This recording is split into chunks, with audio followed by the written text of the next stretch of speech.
Hey folks, today's episode is brought to you by Viore. They are back. These are my absolute favorite t-shirts. They make all kinds of workout gear, activewear, performance apparel, but basically I buy and exclusively wear their t-shirts. I have like 24 of them.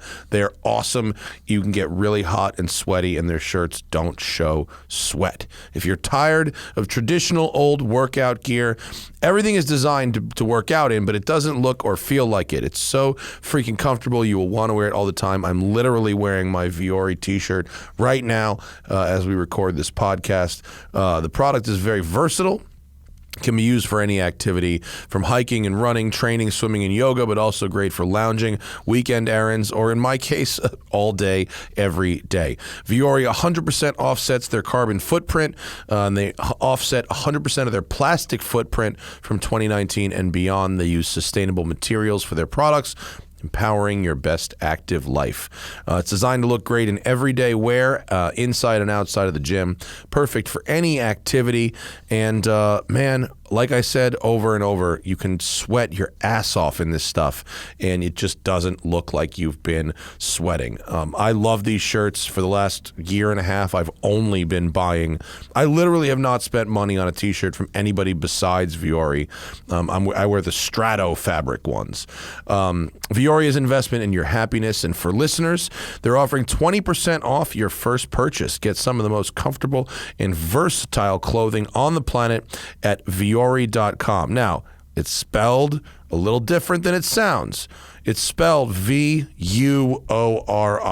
So VUORI.com/tire. That's VUORI.com/tire. 20% off your first purchase and free shipping on all U.S. orders over $75 and free returns. Go to Viore.com/tire and discover the versatility of Viore clothing.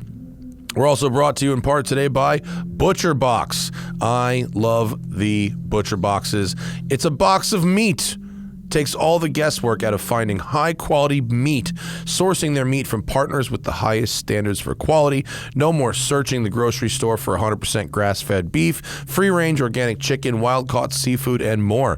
Their sourcing decisions are made holistically, keeping the farmer, the planet, the animal, and your family in mind. I love when the box comes every month. It's always kind of a surprise, even though like I know what I'm getting because I've ordered it. I totally forget by the time it shows up. So it's like, ooh, filet mignon, or like, ooh, sausages, or ooh, burgers. It's like, boom. I have been getting the thick ribeyes, the thick cut ribeyes, and then I do it in my toaster oven.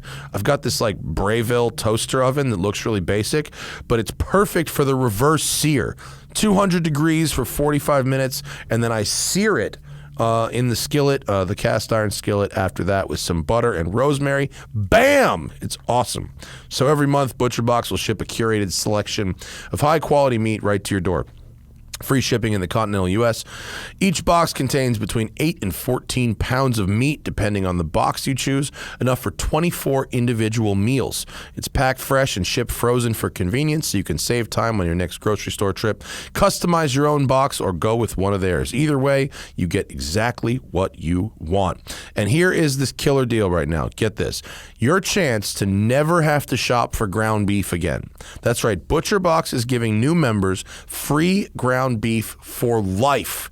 If you go to butcherbox.com/tire, every order that you get for the rest of your membership will have 2 extra pounds of ground beef for free included. Butcherbox.com/tire, and as long as you have this membership, whether it's 1 month, 1 year, or the rest of your life, you'll get 2 pounds of free ground beef in every single order. Log on to butcherbox.com/tire to claim this exclusive deal. Oh, baby. Only thing better than good meat is free good meat. Also brought to you today in part by Masterworks. What's the most you'd pay for a car? Would you pay $35 million for a Ferrari 335? Would you pay $48 million for a 250 GTO? Well, what if I told you a painting of a car sold for more than those combined? Andy Warhol's piece, Silver Car Crash, sold for a whopping $105 million in 2013. Can't even drive that. Crazy, right? I recently learned that. And in some cases, contemporary art pieces like this can increase even more than some stocks. This blue chip contemporary art has low correlation to stocks and bonds, making it great for diversification, the holy grail of any portfolio. And you can now invest in art in a price tailored to you thanks to Masterworks. You don't need $105 million. Masterworks is the first platform that lets you invest in art by legends like Warhol, Picasso, Banksy, and my friends at Masterworks are giving my viewers priority access to skip the waitlist. Go to masterworks.io and use promo code TIRE. That's masterworks.io, promo code TIRE to skip their waitlist. Thanks to your friends at the Smoking Tire. See important Regulation A disclosures at masterworks.io/CD. Last but certainly not least, Simply Safe is in the house. What do U.S. News, PC Magazine, and Popular Science have in common? They all ranked Simply Safe Home Security as the best home security of 2021. In fact, U.S. News just named Simply Safe the best home security of 2022 as well. I'm using Simply Safe in my new house, actually. We haven't even moved into my new house. It's under construction, but because of that, I am extra worried because people aren't always there checking on it. And houses that are being renovated are ripe for being burgled. So Simply Safe, I've got it set up at the house. I got the base station. I've got all these glass break sensors. I've got the door opening sensors. I've got a crazy loud siren. I've got cameras. And what's awesome about Simply Safe is it's super, super easy to set up. Right? They protect your whole home around the clock. You can do every door, window, and room. It's backed by 24/7 professional monitoring. They're ready to dispatch police, firefighters, or EMTs. And this suite of sensors and cameras is totally comprehensive. You got indoor cameras, outdoor cameras. You've got glass break sensors, heat sensors, water sensors, door opening sensors. There's sound sensors. There's sensors for like all motion detectors. There's sensors for everything. And you can customize it, mix and match these parts to get the perfect security system for your home. It's awesome.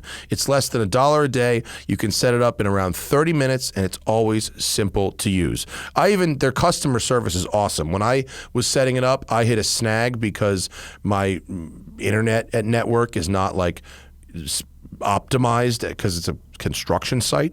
But I called Simply Safe. I got a person in like a minute, and the guy talked me right through how to do it. I was back in the game, and I was set up and ready to go. And there's never a long-term contract. You can try it for 60 days risk-free to see if you like it. If not, send the stuff back free of charge. Simply Safe is protecting over 1 million homes in the United States alone. And you can customize, like I said, the perfect system for your home in just a few minutes. Go to SimpliSafe, SimpliSafe, simplysafe.com/tire. Go today and claim a free indoor security camera plus 20% off with interactive monitoring. So simplysafe.com/tire, free indoor security camera, and 20% off with interactive monitoring. And thanks to Simply Safe for sponsoring this week's podcast. All right, folks, today on the show, my pals Bozi Tatarevic and Alanis King are on the podcast. Bozi is an engineer, a mechanic, a pit crew member with IMSA, but he also, in his spare time, digs through like patent drawings and all kinds of engineering things to find really good tidbits, which he shares with us on Twitter. Go follow Bozi on Twitter. You don't have to know how to spell his last name. He's the first Bozi that'll come up. He's the one with the race car in his profile. Super, super interesting guy, and always advocating for folks that are not as visible in the world of motorsports and racing. And Alanis King. Alanis is an automotive journalist, and she has written a book about the Rich Energy and Haas Formula One team saga. She also, for some reason, really likes chilies, and I don't understand why. Bozi and Alanis are on the Smoking Tire podcast today. You know what to expect from me. Zach's like, we gotta get going. I have a dog to pick up eventually. I know. I have to get to Alexa's dinner in Long Beach at 8, so that's. Oh. What time is it? Oh, it's 4:45. Yeah, so if we get. Are you going to this Lexus dinner in Long Beach I also? didn't get invited. Oh, me either. I'm going to Chili's. You want to go? You're not going to Chili's. Yes, I am. You're going to Chili's? Yeah. She's taking. Is there even a fucking Chili's in Los There Angeles? are there's like multiple. 9. There are like there's 9? Yeah, there are a bunch of them. You know how many Chili's there are. Okay, but listen, I am taking a British I don't man think we to can Chili's. be friends. I'm taking what a British man. What British man? Is it Lewis Ryan Hamilton? Williams. No, no, I would love to One take of our Lewis friends. Hamilton He's to a Chili's. McLaren race engineer. Yes, and he was like, "Oh, I'm so excited to go to Chili's." I'm gonna be like, "Welcome What? to Average America." What? Average America. You know this is like top 2 food cities in the country, right? And the other one's New York. Yeah. When She I go goes to to New York, I Olive go to Garden. IHOP. Well, IHOP is nothing wrong with an IHOP. I love but, IHOP. But like, But they have IHOP in other places. yeah. Like, Yeah, that's why I I'm go, like because I personally recognize it. offended. it's weird. Like I don't care if people try and insult me by saying there's homeless people here and all kinds of things about being snowflakes and all this shit. And LA has a lot of things that suck, but the Chili's. food is not one. Yeah, well, we have Chili's and they suck. We have Chili's. I can't believe you would go to a Chili's in fucking LA. Listen, I'm not pressuring anybody. Ryan this. Williams wants to go. That's insanity. Yeah. Yeah. Is it because they don't have Chili's in England? No, they do. I went to one in England. No, for real. You went to a Chili's in England. It was the only thing open after a shoot. We were driving back. It was literally the only restaurant open. So that's where That's we what had How was working. it? That's what working for JF is. it was. Where are we eating? So The only mediocre. thing left open. And I love Chili's is mediocre. fine. Chili's is fine, but this was a mediocre version of Chili's. I Yeah. love Was the food mediocre. and different? one of the waiter or our server mispronounced Negroni, which is a delicious drink, and he crashed that word Yeah. into the ground. Yeah, That's bad. there's. I cried. It turns out there's a racist way to say an Italian cocktail. Not spelled similarly at all. Yeah, but he crashed right into the wall. It was Wow. quite funny. Ouch. You should just. I can't tell you Li- how I- bad of a decision this No, is.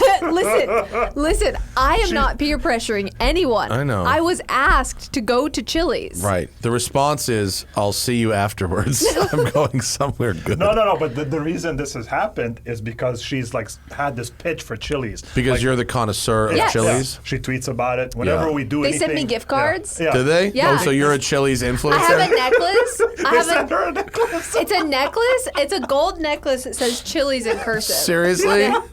It says That's Chili's in cursive hilarious. right there. Like the name necklaces. Can you like wear it into a Chili's? I wear and- it to Chili's, and the servers go, "I want one." I Just get a wouldn't. ribs tattoo, just I like wouldn't eat at Chili's Cadillac. if it was free. I should get a thigh tag. I Thigh ate tap Chili's once for in the Chili's. past year because she was talking about, I was like, I'm going to go. And I was like, I'll get some chicken breast and some stuff. And it was okay, but there was so much sodium. Like, I had to drink Yeah. water for like 6 days. Yeah, Just it's like, fucking gnarly stuff. Why do you think I drink so much water?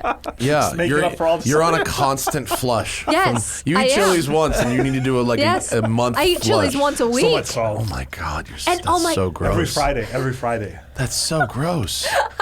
I took the Polestar 2 there, and everyone on Twitter got mad because it wasn't our Mazda Speed Miata. Well, And, wait, like, what? they got Is Is there a mad. tradition? Yes, Oh, they there's have a spot tradition. at the Chili's. We park in a her spot. town. A reserved spot. We park in a spot, and I take a photo, and we took the Polestar, I and I liked posted you up it. until this moment. Thank you. I really appreciate that. Thank you.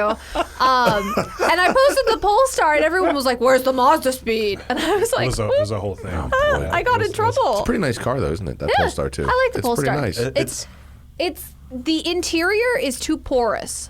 There's like just too porous. Yes, porous. Oh, like there's like perforations and shit everywhere. Well, it's just like if there's any bit of dust, you're gonna see it. oh, right. Yeah. Is that what porous means? Yeah, porous. Like you have deep pores in your face. Yeah, but that's like holes. Like dust would be like on the you see it on the black. But you see the dust because it's a porous material. Oh, you see? okay. You see? I guess kind You of. getting it? Yeah, No. Yes. Like No. pores, like the I'm not- I black think of dots when on I your see nose. porous, I think about something that absorbs. Like a sponge. Yeah, like a absorbs sponge or the cloth. dust. Yeah. Yeah. Oh, well. See what I'm don't saying? think about it as absorbing dust. I'm More good like with liquid. words, okay? Did you write a book? I'm good with words.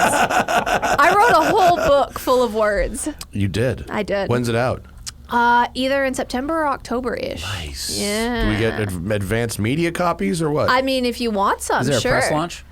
No, there's not a press launch, but I at the should wine and Chili's. dine everyone. It's at the Chili's. I mean, We could have a That would be party. on brand. You could. though. We could have a you could. party. Rent out a whole Yeah. Chili's At for the a night. Chili's. Yeah. See, we're actually the trying. funny thing is, in Los Angeles, you don't have to rent it out. You just show up and it's yours. You're the only person there. Okay, but that's actually the beauty of it. VIP.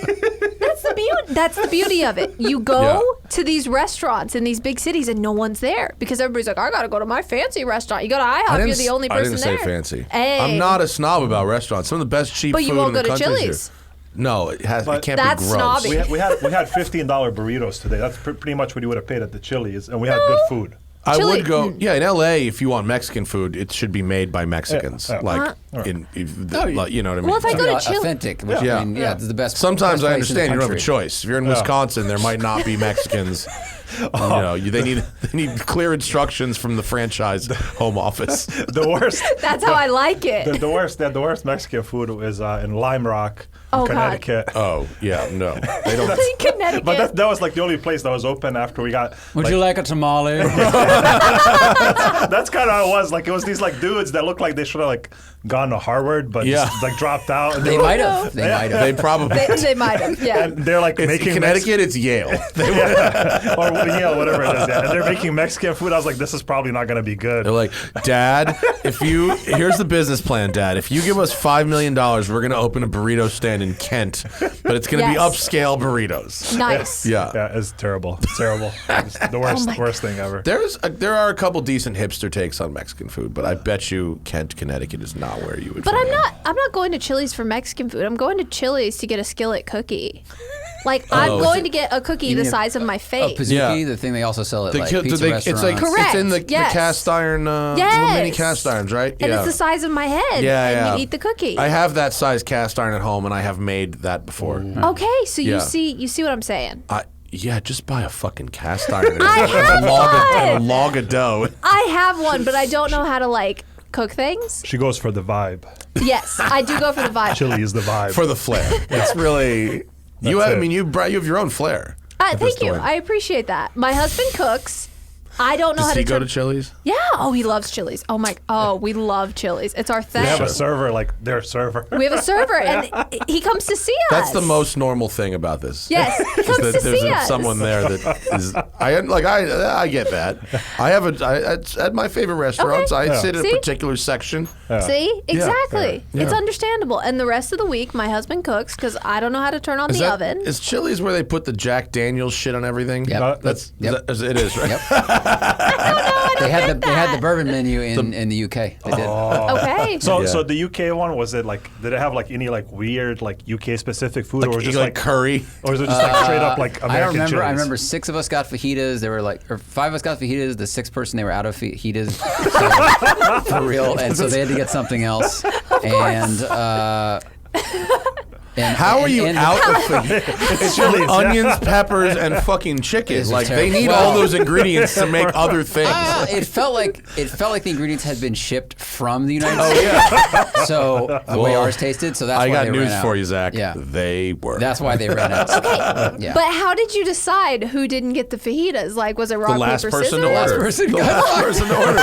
I think it was Spinelli. That's so Yeah. mean. Poor Spinelli. Oh, wow. Yeah. How do you decide who gets screwed? It's Spinelli. Absolutely. It's always Spinelli. Yeah. He just he was also the one that ordered the drink that was mispronounced. Just a bad experience all I can see around. that. Yes, I can see that it happening was. to him. It really He was Yeah. also in charge of the tip. Oh, God. Yeah. I am actually really excited for your book, though. Thank you. You're in Because- it. I know. My blind You're in it taste test too. didn't work out the way I thought it was going to. No, it didn't. No. Do you want to talk about it? Are we allowed to? Should we talk I about it? Sure. hypothesized that it was basically just private label Red Bull. Yeah, you did. But then if you tasted them back to back, they're not. And then I think didn't you actually find Yeah. what it was? Yeah. So Elizabeth and Chris actually brought me a can of Red Bull to Watkins Glen. And then we looked up the Rich not Energy. Rich Energy, not Red Bull. Sorry. Yeah, he I was said like, Red- wait. Can of Rich Energy. They brought it to me at the track when they came to the Watkins Glen race, and then we looked up the ingredients and found some company. I can't remember now, but it wasn't one company. There was like 11 different rebrands of it. Of like basically had like the main 18 ingredients, and then just like one is different for each of them. So there's one that's It's just some shitty private label company that makes it, right? Just it's like just different flavors, and there was like a CBD one, and they just add like a CBD little one, of course. They just add a little bit of like something to change it. Yeah. But I drink it. Yeah, I won a race. So I drank it. There you go. And I won a race that Rich day. Energy Really? won. Yeah. How All right. impressive. Yeah. So that was. I have one can left. Maybe I should drink it. Wait, we should get it. At my house? Oh, it's at my not house. here. I forgot it. I was at like, we home. could have. Okay, so Have you've I've drank had it. Yeah. I think it tastes fine. So my It's book. not horrible. No, it's fine. So my book, for people who don't know, is about the Rich Energy Haas Formula One team when Rich Energy entered Formula One and no one knew what this was, and then Which is everything hilarious. imploded very, very quickly. Just Yes. extremely hilarious. Yes. I mean, Everything about it is How long great. was it between when they joined F1 with Haas and left? Months? So months. So they announced their partnership with Haas in October of 2018. And by September 9th, 2019 was when Haas confirmed that they were done. But earlier than that, Rich Energy had said, we are dropping Haas for performance. It's like, you're not breaking up with me. I'm breaking up with you. on Twitter. Twitter. Yeah. On Twitter, and Haas said there's not a performance clause in our contract. And then a month later, Haas was like, okay, yeah, we're done. Was Gunther Steiner there at the time? Yes, Gunther Yes. was there. This Yes. guy, man. This guy Yes. this is the most resilient punching bag in is. Formula One. Imagine how many times a day this guy's got to just roll his fucking eyes at Yes. something. It's like, oh, this poor bastard. Like, I finished the current season of Drive to Survive, Yeah. as I imagine both you guys did. Absolutely. He's sitting in that fucking baby car in the Aldi ad. I'm like, this poor fucking bastard. Poor guy. Just imagine him having to deal with William's story. Like, did you actually speak to William's story? Yes. Did he cooperate So- with the book? Not with the book. Before the book. So we talked when we first did the investigation about Rich Energy. We had an interview with William Story. So we called him up. We were like, hey, we're looking into your brand. We're wondering what's going on, pretty much. We are not the FBI, I assure you. So we... I want some words. That's fine. So we had this conversation on the phone with him, and it turned out that right around the time of this original phone interview was when he'd gone to court with the bicycle company over the logo. Yeah. So this bicycle company went after Rich Energy because they were like, our logos look exactly the same. So right around Was it white bikes, white, yes. WHYTE? Yes, yeah, correct. white bikes, Yes, British Yeah. British bicycle company. And they were like, yeah, our logos look very similar. And so they went to court. And around the time that I talked to William Story the first time was when they were in court for this copyright case. And it's really funny. He told me, he was like, yeah, we've now sold in excess of 100 million cans of Rich Energy. That was what he said to me on the phone. Okay. Prove it. Prove it. Right before this interview, he had been in court with White Bikes. Yeah. And he said, yeah, we've sold 90 million cans. And the judge said, no. And he said, well, we have 90 million cans, but we have not yet filled and sold them. That's And hilarious. The judge was like, okay, so how many? And he was like, 3 million in 2018, I believe is like, I'm just recalling that from memory. Yeah, we did 3 million in 2018. And then he gets on the phone with me right after that. And And he goes, says 100 million. yes. Because, like, I have to assume that, like, you don't expect the judgment to go public and be Right. very, very newsworthy. And so who's going to catch that? Yeah. Me. That's hilarious. So that's in the book. So where is this fucking guy, like, what's his deal? I mean, he didn't just come out of nowhere and start this energy company, right? No, he had a bunch of companies before this. Were any of them, like, noteworthy at all? No, not really. It's just like they're just companies. Because, like, why does he look like the Duck Dynasty guys, too? You know, I mean, I don't know. Which, by the way, have you ever seen a picture of the Duck Dynasty I guys have. before? Like preppy and the stuff. fucking khakis and the pink shirts. Wait, are you serious? Yeah. Oh, I've seen yeah. No. Yeah. Oh, yeah. Like in their early to mid Dude, 20s. yeah, Zach, find the picture of the yeah. Duck Dynasty Like- guys before they Oh got my the goodness. show. Yeah. And What? it is Yeah, swag. Like country What? club, everything. Yeah. No. Yeah, there, in the middle, first right in the picture. middle. That, Yeah. What? and we got that on the right there. Look on the bottom right there. Right there, that's them. That's them. That's the Duck Dynasty. Yeah. Who would have thought? Duck Dynasty guys in fucking like white polo shirts. Who would have thought that TV isn't real? Yeah. Who would've thought? Listen, guys, we're gonna need to trump this up. Yeah. We're gonna need to redneck the fuck out of this. We're gonna need to. We are going to need a Confederate audience, and so whatever it is you got to do, you just go do that. This was right around that time that kind of vibe was taking off. You know, there was like an era where that vibe was a thing. Yeah. Like the yee vibe, that was a thing for a while, and then it kind of fell out of fashion. Yeah. But we just want to sell our duck whistles. Why can't we just sell the duck whistles? The duck whistle instrument. Just as we are. Father, why can't we just go on as we are? Daddy, I want a duck whistle now. I know the burrito stand in Kent didn't work, Daddy, but Same dudes. It's their brothers. But that's the thing too, is like where I am in North Carolina is fascinating because of some of these connections. Like Gunther Steiner, like because Haas F1 has an office in Kannapolis, North Carolina. Yeah, he has houses. I'll just randomly he'll just be around like Huntersville, North Carolina, Yeah. which is like NASCAR area because Yeah, there's a bunch of people live there. There's Yeah. this kind of like fancy-ish area now. One of my favorite pie shops where I go, so I see all these people. But it'll just be random like chilling at like this pizza place, just having a pizza. It's just Yeah. Gunther Steiner in the middle of like North Carolina. well, without Drive to Survive, nobody knows who the fuck Yeah. Gunther Yeah. Steiner is. I mean, you could, Hey, before this TV Bozi, I show. really enjoyed your analysis of the focus and finding the head gasket. That's very good. Why do you sound exactly like him? You had that buried the whole fucking time? You had a Gunther Steiner this whole time? See, if you need like voiceover, Yeah. like, Yeah, I know. hire Zach. Sure. Oh my God, Zach, you can just read the book. Okay. That'll be great. We got. Oh my God! You should do the audiobook as my Gunther God. Steiner. Have That would be really fucking funny, That would actually. be so funny. You could read his lines if he has. Is he quoted in the book? So Haas did not want to participate. Shocking. Shocking. But can you just pull it off of Twitter? So there are tons of Gunther Steiner quotes in there because good. Gunther Steiner is full of quotes, and basically it's just like every single sentence that he says is just like fuck, fuck, fuck, fuck, Yeah. fuck, fuck, fuck. Like he doesn't actually say anything; he just says fuck. Yeah, the Like, only word he can't say is oligarch. Yeah, Besides right. that, he can say anything he fucking wants. Right. Just not the O word. No idea what that means. We sell fertilizer. That was the funniest moment of the entire season for Drive to Survive. Spoiler alert. He works for an oligarch and can't use the O word. Oh, I thought that whole season was really, really funny because, like, we're obviously watching the Nikita Mazepin stuff happen right after all of that has just Yeah. imploded Yeah. in real life. And he's like, I belong in Formula One. Sure I'm you do. staying. Yeah, it was like a flashback movie. It was like a flashback movie. It was fucking crazy. God, it was good. And William Story's English, right? Yes, Isn't he he English? is. Yes. But he's not in. He's in America, right? Or is he in England? No, so he's a big Donald Trump fan. Of course he is. The beard told me that. Big. So he really likes American politics. He commented on American politics as early as like 2016. He was big on the Hillary Clinton versus Donald Trump race. Shocking. He wrote lots of commentary about it. That's in the book too. Yeah.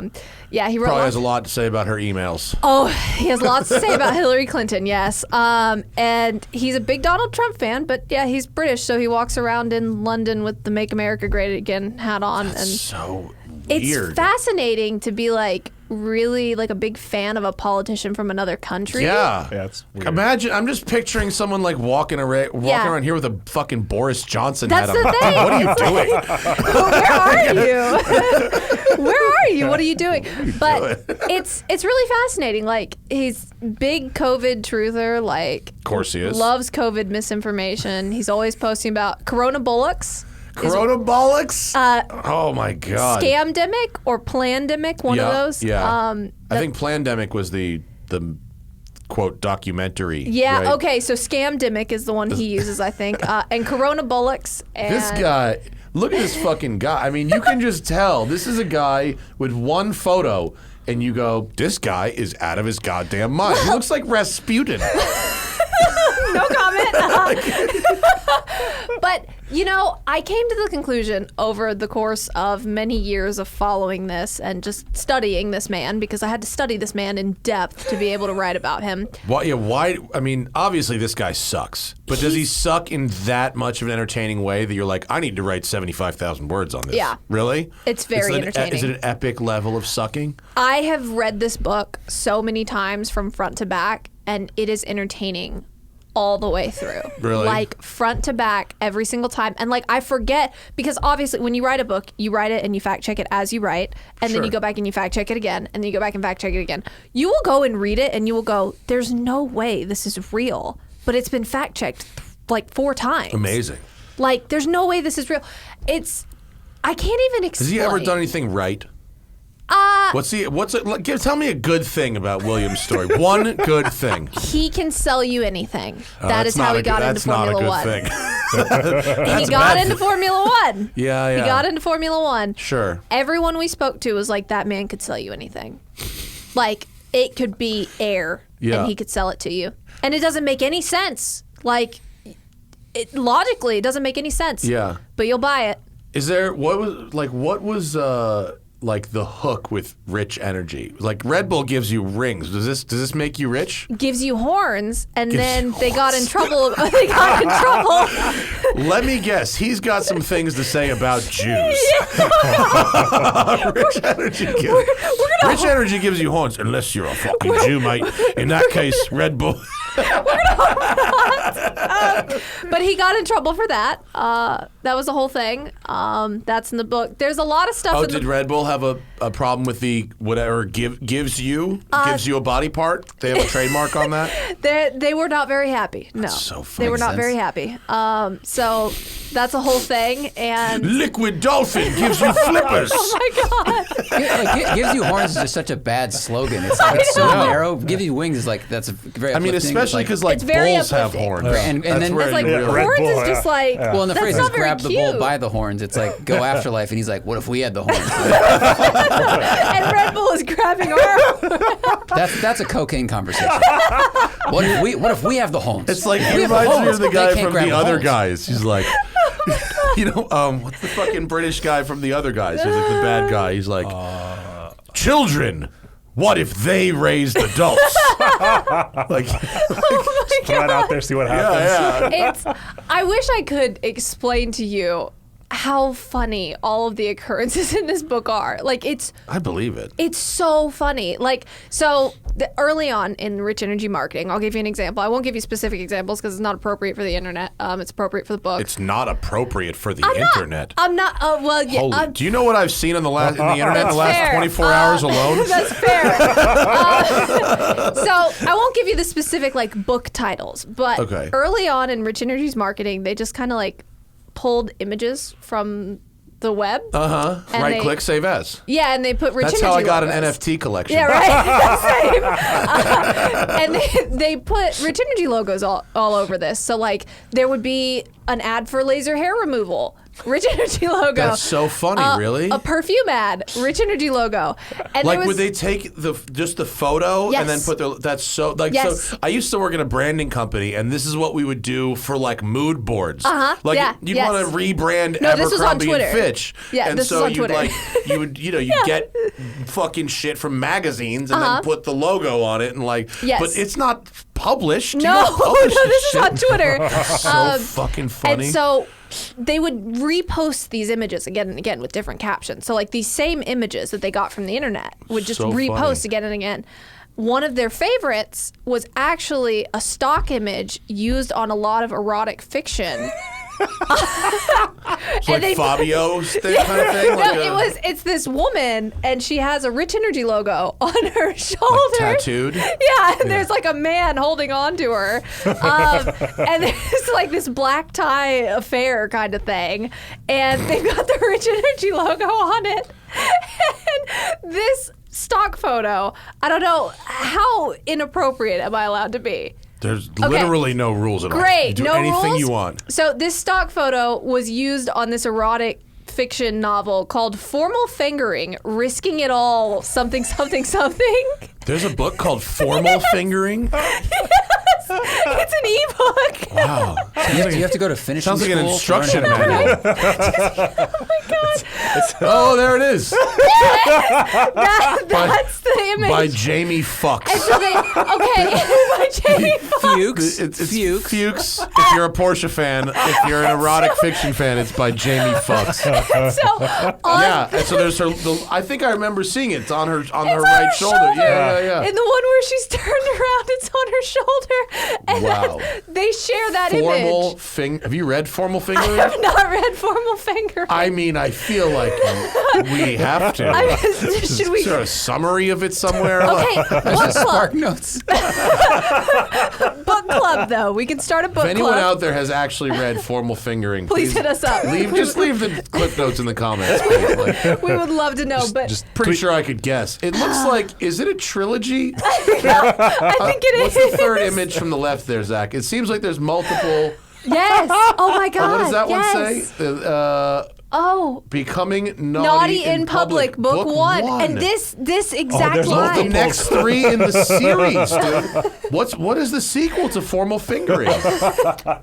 Lusting to be caught, which is about public Lusting sex. to be caught. And then the third is work for exposure, naughty sex at work. I my think this God. is a fucking instruction manual. I think it is. Is this a how-to? Can we see The some first one, reviews? the first one is free. Are they 0.0. Oh, it is. They get you with the my intro. Oh my God. And then you keep reading. Yeah. You're just hooked. Where's Wow. my, Oh, where's my Kindle? go up to the top. There's a look inside. Click Oh on my. the look Okay, inside. wait. Let's read. Let's read. Literally free. I want to read. Wait, where's that thing? Where's Look the inside. Above the photo, Above the it says bow tie. look inside. Look What inside. does that even mean? You can I flip don't into know. the book. Yeah. Oh my God. Oh my God. Well, I mean, it's free, so why even?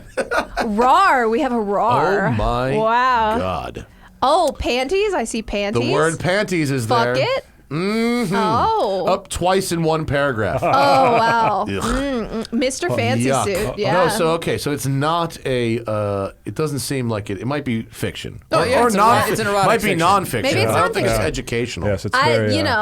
It would have been cool. You know, what a shame when Unsafe at Any Speed is so expensive to buy on Amazon. And, This is and free.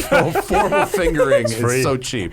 But it's nice to have that kind of access to literature. So where did you they can just did they free get books. did they get sued by You know- Jamie Fuchs? No, so I This really is the country you came to.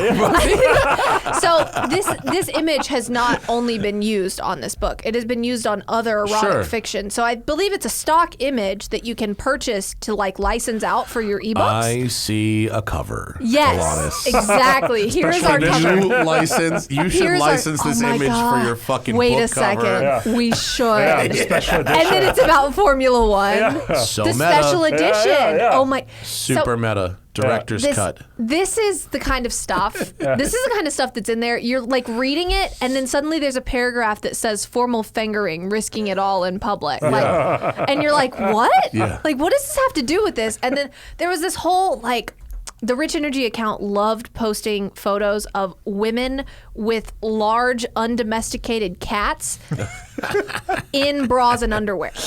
And so, like, there's Cocaine. a woman. Cocaine. Yes, there's a woman. Did they have a social media person, or is this just William's story doing this shit? Okay, so Were they with Mike Tyson? How many employees did Listen, Rich Energy have? I can't confirm, but the Rich Energy account tweets a lot like William's story. And, you know, one of the people we talked to for the book was very, very helpful. They said, he wants you to think it's a lot bigger than it is. And then you Yeah. get on the inside and you're like, oh, yeah. this is a lot smaller than you say it is. Yeah.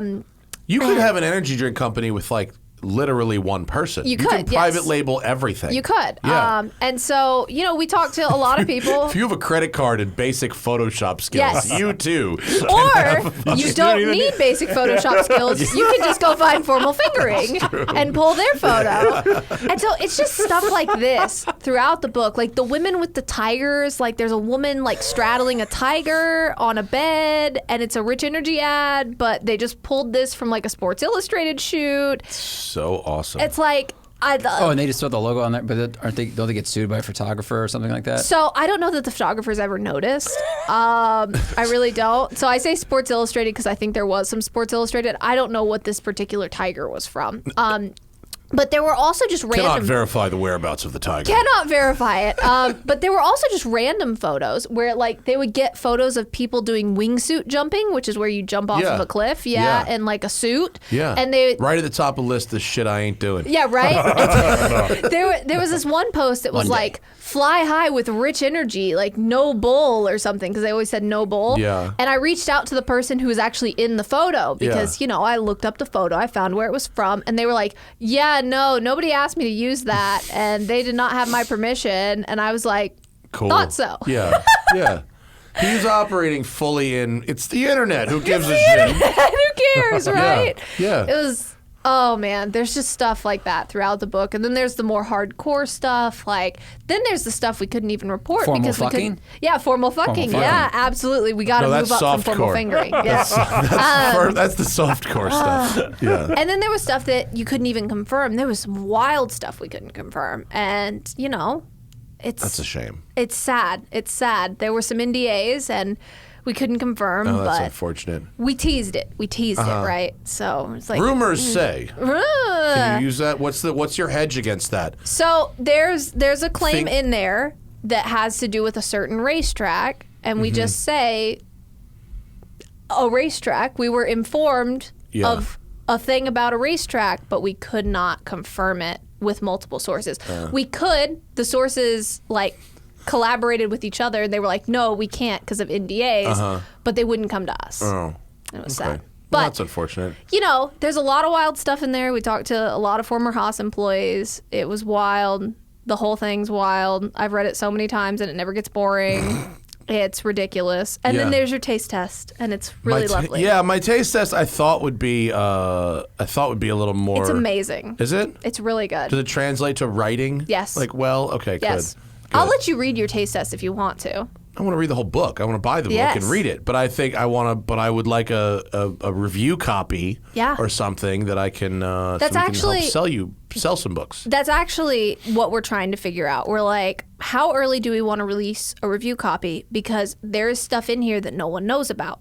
And we don't necessarily want to go super early with the review copies because then people can report on it. And then there goes all these scoops we had about Rich Energy. Yeah. So we're like, how early do we want to do it? We're going to have to figure that out. Probably just like a couple weeks before Yes. people can actually buy it. That's what we're thinking. Yeah. And so- it doesn't need to be like months and months ahead. Yeah. So we're trying to figure that out because... And you can pre-order it right now, can't Yes, you? you can. Yes, McFarlandBooks.com and also on RichEnergyBook.com. That's the easier place to do it. So yeah, just A pre-order. lot of opportunities for gold. Yeah, you can pre-order if you're in. Yes, lots of gold. You can pre-order it if you're in America. We don't have other countries set up yet. We will soon. Sorry, William, but- you can't order it. Sorry, William, not yet. We will have those set up soon, but right now you have to pay a lot of shipping to get it to another country. Wait, so did you? Does he get to comment on the book? We reached out to him. The messages were marked as seen. We reached out to him on multiple He platforms. has fucking read receipts turned on, this guy? We reached What out an to him amateur. on multiple platforms, and gave him deadlines. Really? Lengthy deadlines. And no comment for the first time ever. For the first time ever, nothing. He has nothing to say about it. And we sent him, I'm trying to think of the exact number. I believe it was 115 questions. And he answered none of them. And when you do this, you go through the book and you go, I have to ask about every single thing that's in here. Yeah. There's like 150 So he questions. knows what the book's about. He knows basically. everything that's in the book. He Yeah. knows everything that's in the book, just Yeah. like the Haas team was given the opportunity to see everything that's in the book, and they chose not to participate. The big story, I mean, the reason that you are writing a book about it is not just because this guy's a fucking lunatic, is because basically he convinced a Formula One team that he had millions and millions of dollars to spend on, but he actually didn't. Yes, and you'll have to remember that back in 2019, this was before like the big Formula One wave, and this was actually before Formula One was super entertaining in the modern era, like the past few years. Formula One was pretty boring in 2019. Yeah. And so this was the most exciting thing that was happening, like by far. Well, and Haas was the first American Yes. team, right? In 30 fucking years. Forever, right? 30 Since years. like Eagle or Yep. something, right? Was it since Eagle? I don't know. What was the last I'm trying American to think. team? Gurney Eagle, right? It's in the book. What was the last It was American? 30 years ago. Hang on. What else do we have? The USF one team. Yeah, that never got off the ground. Yeah, never got off the 2010? ground. No. Okay. It was like when I was a kid, that was the last time. Like when I was like a few years old, that was the last time there was like an American team. Because when Haas announced it, they said we're the first American team in 30 years. Yeah, I don't remember. I can't remember who it was, but it was somebody like in the late 80s maybe, something like that. Yeah. Huh. Yeah. So. Who are brief history of American F1 teams? There we go. Who do we got? Oh boy. Where are we at? Oh There's boy. Gunther. Okay. All American Racers. Yeah. That's Gurney. Yep, Okay, so there we go. yeah, so I did AAR. Yeah. You got it. All right, I actually did get that one. Yeah. How about that? Oh, and You got Scarab was one too. Yeah. Look at that. Oh. But yeah, it was a Nice whole work. thing. 100,000 words. They are all entertaining. Yeah. 'Cause Did you enjoy the process of writing a book? I really did. Yeah. I really did. The fact checking was difficult, but Sure. the rest of it was fun. Do you want to write another book? Not for a while. Maybe formal fingering. Maybe that kind of fun. You know. The fourth in the thing. There's less What was fact the last checking. one? Fucking at work. Was that volume 3? Something like that. Yeah. There's less fact checking involved with that. You know. Yeah. Creative license. Exactly. There's more creative license, less fact checking. You know, it's a little easier. But Wait, yeah. and on the covers says Elizabeth Blackstock and Alanis King, and Yes. and the and is like a different know. color and an italics. I know. What, does that? Who did So, you? Are you 50-50? I designed, yes, we are 50-50. So I designed a mock-up cover and sent it to McFarland, and they made a few tweaks. And one of the tweaks was the italics and stuff like that, and then the subtitle. So they just made it, I turned one in where Racing with Rich Energy kind of melded into that triangle. And then they were like, no, we need it to like have more space between it. So they changed that. And then they made the subtitle bigger. And then they changed the fonts on our names. But yeah, it's 50-50. I did a lot of the fact checking and stuff like that. I did obviously the imagery and stuff. Elizabeth did the citations, which was ridiculous. We have 1,200 citations. That's a lot. She spent many, many hours on the citations. Yeah. It's 50-50. We wrote things and then we put them together and then we made them sound like each other. So it was a mixture of all of us all the way through. And it was a lot of work. Yeah, I bet. It's a lot of work. Bet. Oh, Yeah. so. I had an agent for like 6 minutes, and he was like, "You should write a book." And I'm like, "Okay, about what?" And they're like, he's like, you don't have something? I'm like, fuck, no, I don't have fucking anything. Bozi should write a book of just Twitter threads. People have done Bozie's more like, no. with less. People have done more with less, for sure. I mean, Judd Apatow's books are just like transcriptions of conversations he has with other comics. God, That's fair. I would I mean, love that. you have to first become Judd Apatow to do that, true. but like you could take premises that began on Twitter and expound on them in a book. I mean, I've done that. I've gotten contracts like that. Like, Have you? yeah, I've gotten contracts where somebody's like, "I saw your thread here. We'd like you to do that for us once a week." Yeah. And Did it go anywhere? Yeah, I have some that I have right now, like my NASCAR contract right now. Oh, yeah. It's literally all from Twitter. That's awesome. Wow, that's cool. Yeah, that's cool. They're like you're tweeting out stuff that we don't even know. Like the NASCAR like editorial people, they're like in this, they're like, you want to write this for us for NASCAR.com and Nice. NASCAR Twitter. I was like, sure. They pay all right? Yeah, Sweet. very solid. Yeah, I was Yeah. like very pleased. Like no like really deep negotiation, nothing. There's just like, I'm like, this is where I work in this range. They're like, we'll give you the middle of that range. I'm like, cool. And that Up was the it. range next time. Up the range. Yeah. Bozi's valuable. Bozi is valuable. The man has fucking knowledge. Yes. Yeah. Much more knowledge than I do. He knows where to, He's the he knows where smart to one. find shit, too. Yeah. Yeah. He's the smart one. Everybody has different knowledge. You're smart with your stuff. I'm smart with my stuff. He's so nice. Yeah, she like downplays her stuff, but she knows her stuff. I know my stuff. Everybody has different skill sets, and we just do what we need to do. But like I've read Sometimes together in Exactly. racing spaces on Twitter. Yeah. Oh my yeah. God. Sometimes My wife is like, so I'm like, I was like, I have like friends that actually, because she works at Twitter. Yeah. And so, and so I was like, I have friends that actually use spaces. She's All like, the time. really?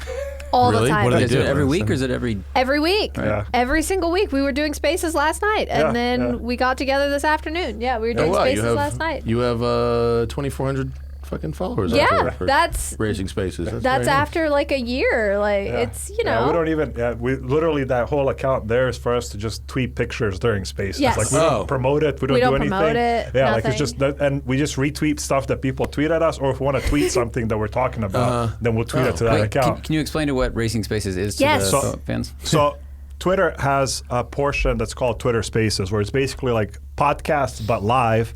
And the benefit there is that anybody that's logged into Twitter through the Twitter app and even through PCs now can log in and listen to the conversation, and you can invite anybody you want up to the stage. Yeah. So it's a very, very easygoing, impromptu way to do stuff like this, but just do Twitter it. was like, let's put Clubhouse out of business. Correct. That's Yes, literally that's what what they were happened. trying to do. Yeah, Yes. And so, I don't know, like right when it started, we was were all Bozi. We were talking about it, and one of our other friends, Rebecca, she's all into Clubhouse and all this other stuff. And she's like, "This is cool." Is that still happening? People still use She does Clubhouse. You things do? Sometimes. I don't Not do anymore. Clubhouse anymore. I did Clubhouse for a long time, and then it kind of died out. You I know? feel like I heard about it for about 3 days, and then I was on there for a few months, and then it kind of died out. It was really fun. You know, they had like comedy rooms and stuff Yeah. like that, but then everybody kind of got back into the world, and people stopped using Clubhouse. Right. It was like that era of pandemic where everyone was getting really, really like... lonely. Stir crazy. Yeah,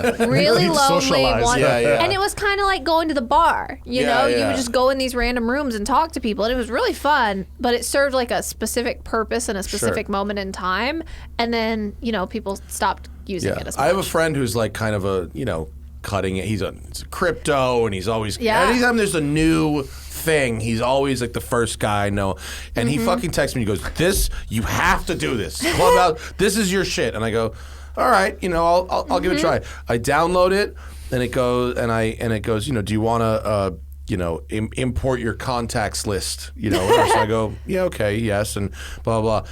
And I fucking logged in, and within 30 seconds, I found myself in a room or whatever you call it, with 4 people who I had blocked in my, like not blocked, but I had them in my phone as don't answer. Oh my God. Like I've got don't answer like 1 through 20 in my phone. Oh my God. So I'm one of them. You're not in my phone at all. You should be, but you're not. I am But in like, your phone. Oh, you are on my phone. Oh Yeah, you're on my my phone. God. Yeah, but you're not as don't answer.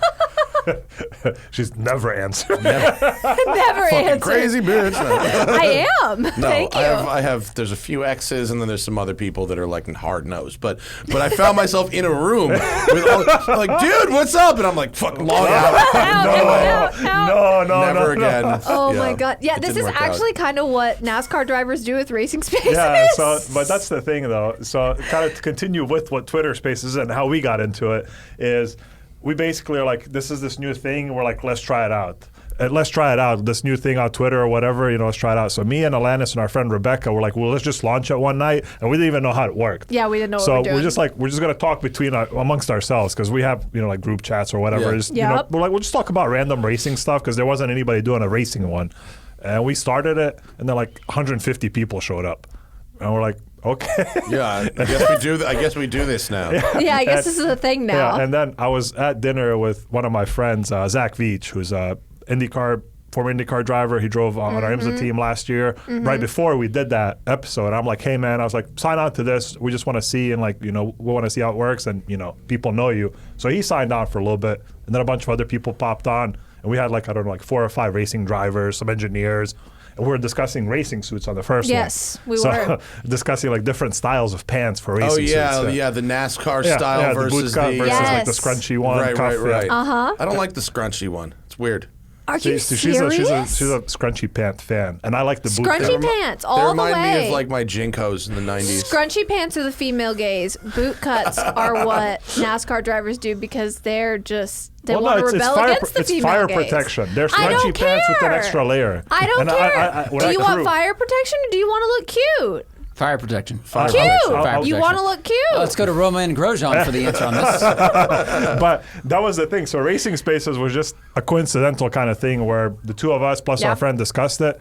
And then by like the second time we tried it, we had a group of like a dozen people that were like full episode there. So we just Yeah. brought a group together. And then eventually me and Alanis kind of ended up running it with some regulars and then a bunch of other people. But the cool thing that happened is that like racing drivers, whether that's NASCAR Yep. drivers or IndyCar or IMSA or wherever, or even Formula One drivers, that we've had all kinds of people on, is that they found this to be more easygoing than their like media obligations. Yeah, of course. Yes. So, usually they're scheduled, you're going to talk to this outlet for this many minutes, these are the questions. Yep. And here, they just see a little bubble pop up and see all their friends are there. Yep. And they're like, well, I should click on this, see what's up. And what's then going on. Yeah, and then they click on it. And we're like, oh, look, there's this guy. Uh-huh. Hey, you want to come up on stage? And they're just probably like sitting there on their phone like, Yeah. I was just trying to see what my friends were doing.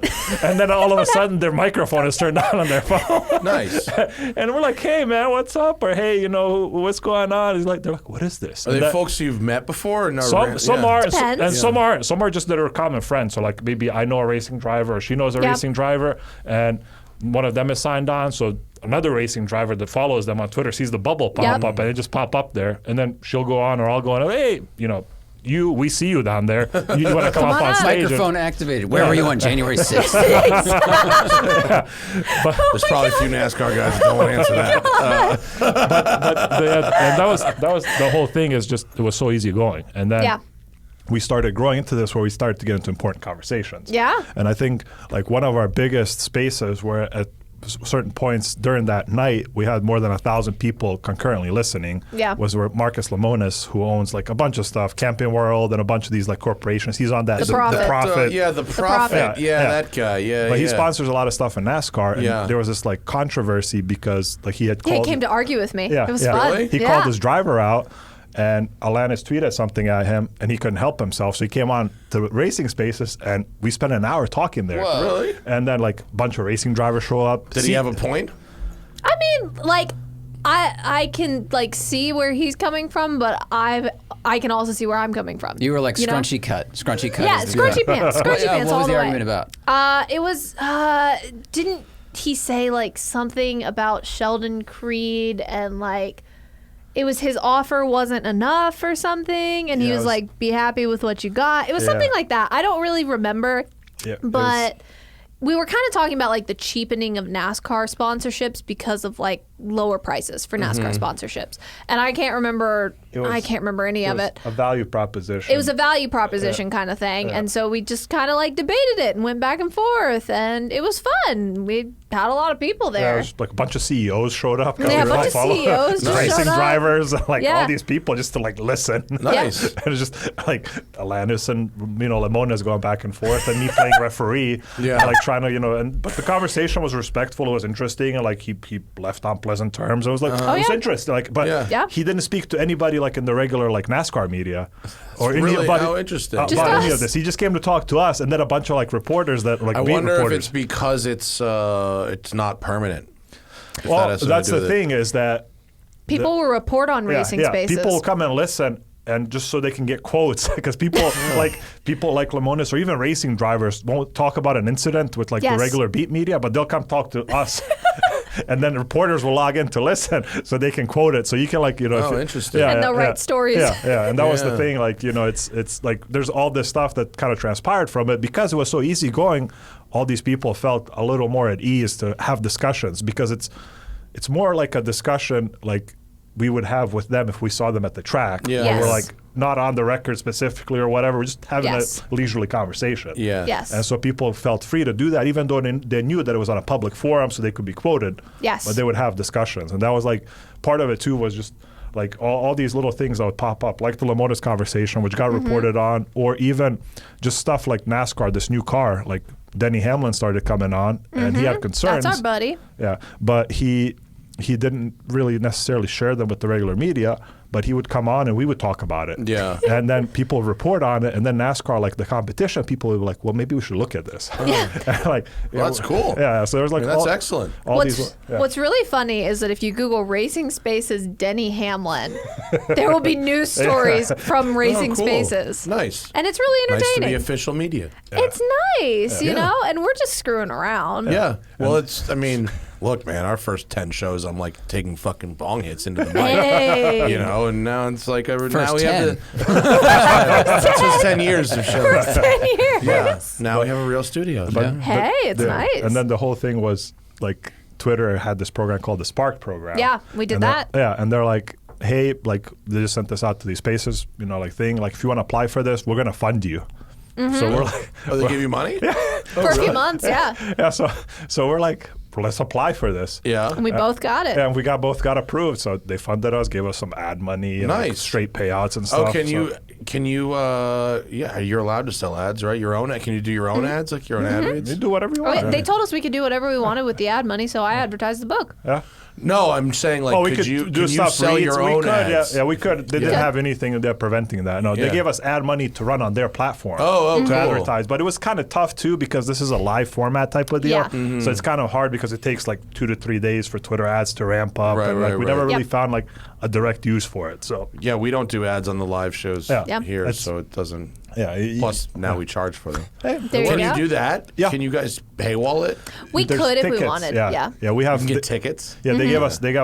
Once we got into the program, I think like a few weeks later, they gave us the option to enable ticketed spaces. Yeah. Yeah. And you sell tickets, like, and people I can buy a probably ticket. should know this, but Hannah's gonna be fucking furious that I don't know this. You don't know it, yeah. You're in the audio business, and your wife works. For She this were, company. yeah, she literally. I've listened to her on so many calls about this shit. You're like literally at the middle of the crossroads. Yeah, I know. I know.